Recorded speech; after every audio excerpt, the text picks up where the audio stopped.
She's so lovely. She's so lovely. She's so lovely. Can't think of another. Hey you guys, welcome back to my channel. In today's video I will be showing you guys how I make my eczema body butter cream for the dry winter days is when my eczema acts up the most. So starting off with our emulsifier, I'm using Lotion Pro 165. I've been addicted to this emulsifier for quite some time now. It's non-ionic. It can emulsify huge amounts of oils, which is spot on for me because I love using excessive amounts of oils in my formulations.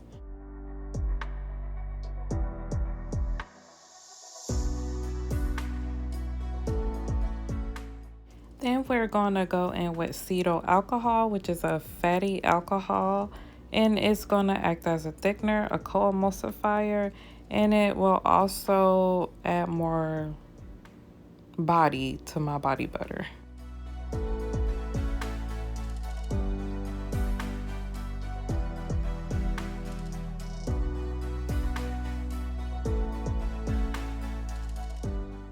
Moving on to my butters, I will be going in with shea butter. This is unrefined shea butter. As you can see, is pretty soft, and we all know the benefits of shea butter is just a great butter to have in any formula. And next to that is cocoa butter. I just took a vegetable peeler and I shaved up my cocoa butter that didn't come in wafers, whatever. So it's easier to melt and easier for me to get a precise measurement on them. As for the benefits of cocoa butter, it's a cell regenerator, it increases flexibility of the skin, and it offers an occlusive layer on the skin as well. Now for one of the many key ingredients, this is turmeric infused in sunflower oil. Turmeric for eczema, I just tumbled across this, but it's said to help decrease the inflammation of the skin, and it also helps improve the skin with its healing abilities. And as we all know, turmeric also helps lighten the skin, but there's still research being done on the effects of it being helpful for eczema, so I just figure I'll go ahead and test it out myself.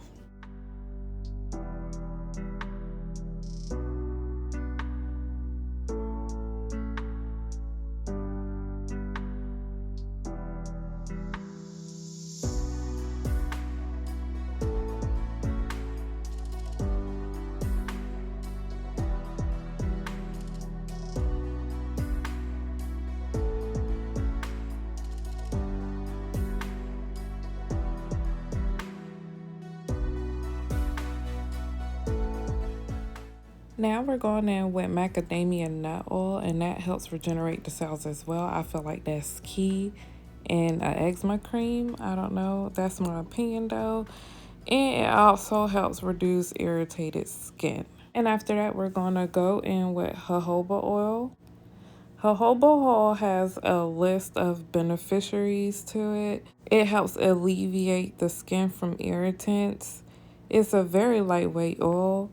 It's non-comedonic, and it helps soften the skin and improve moisture retention and the skin's flexibility. For evening primrose oil, it soothes dry skin. It has healing properties, and used at a certain amount, it may help with skin conditions such as eczema. Apricot oil is softening, rich in vitamin E, and it helps regenerate the skin. For castor oil, it penetrates the skin quite easily. It is a little greasy, but it increases the skin thickness and is very softening to the skin. Moving on to our water phase, I am first going to weigh out my water and my aloe vera.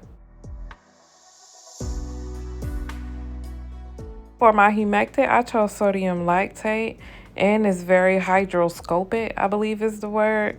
I think that's what it said on the package, so I wasn't supposed to leave it out. That's why it looked like this. So don't take it out unless you're ready, absolutely ready to use it. But unlike glycerin, no hate towards glycerin because I love glycerin.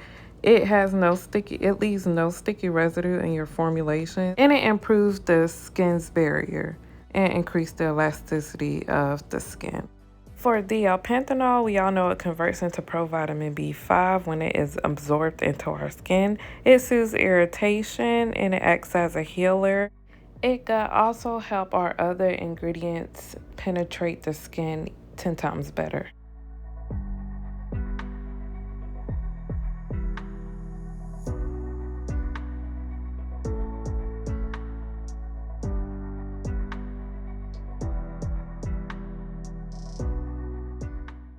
Going in with another star ingredient, which is colloidal oat. That helps as an anti-inflammatory. It helps soothe dry, itchy skin, and it softens the skin as well.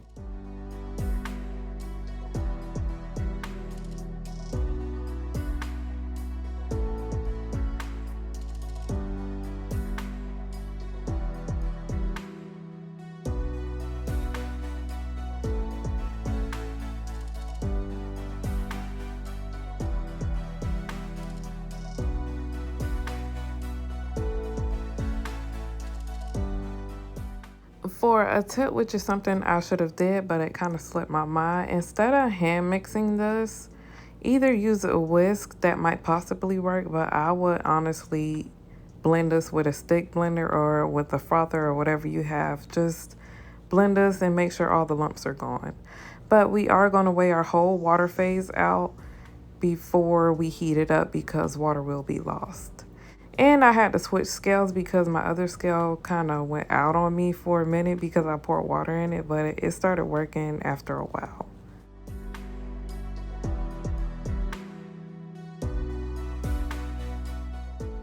Before we blend everything together, I would at least make sure they're within 10 or 15 degrees, or maybe even 20, within range of each other.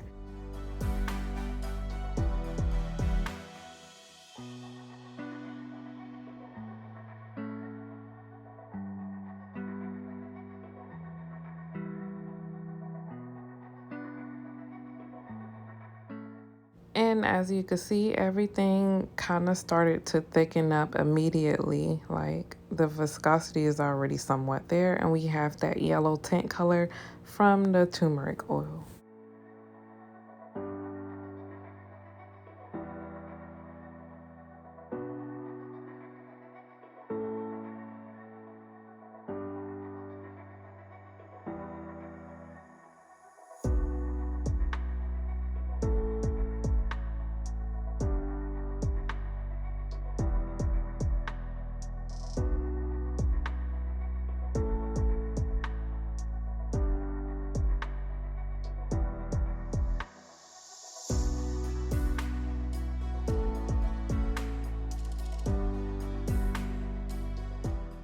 So I did put mine in the freezer for like 10 minutes because I was kind of eager to see how everything was going to turn out. And I'm just going to go in with my cool down phase. We're just going to be starting off with our preservative, which I use Liquid Dermal Plus. I feel like you really can't go wrong with this preservative. I will also be adding my extracts, starting with Centella asiatica extract. I don't know if I'm saying that right. It helps as a wound healer, and it's an anti-inflammatory, and it increases collagen synthesis.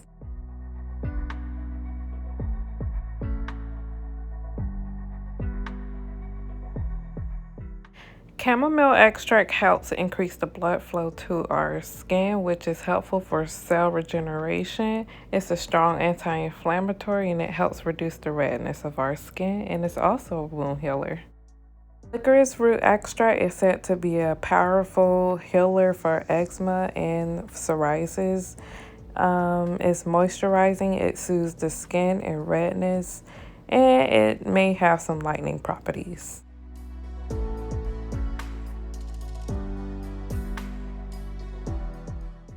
Last but not least, of the extracts, ginger root extract is said to have great abilities for collagen. It's anti-inflammatory, and it helps reduce the redness of the skin, and it improves skin's flexibility.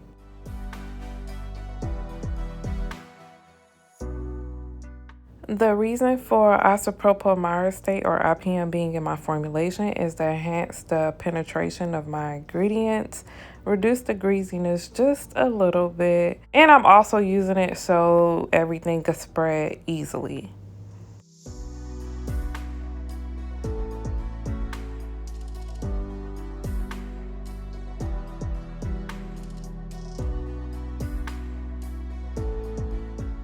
Here, due to my extracts, you can see the yellow, the bright yellow or the pale yellow kind of got a little bit more dull, like a Dijon mustard color, just because of the ingredients I added. The extracts I added were a little dark, but the ingredients you use are going to affect the color of your products.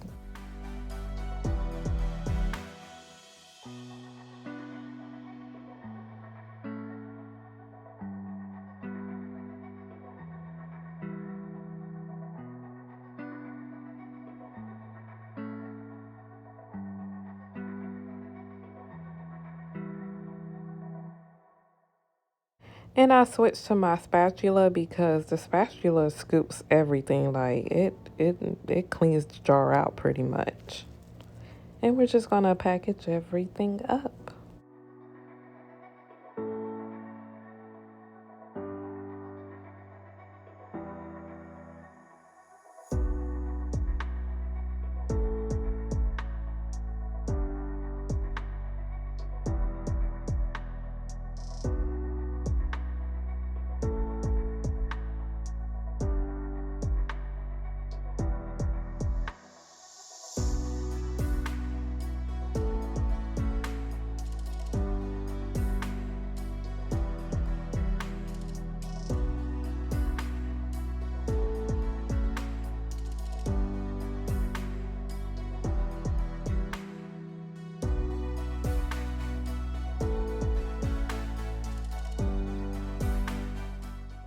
I'm just going to show you guys real quick how easily this spreads and sinks into the skin. It's pretty much effortlessly, and it does not leave too much of a greasy feeling behind. That is it for today's video. I will see you guys in the next one. Be sure to subscribe to my channel down below for more formulations like this, and I will see you guys in the next one.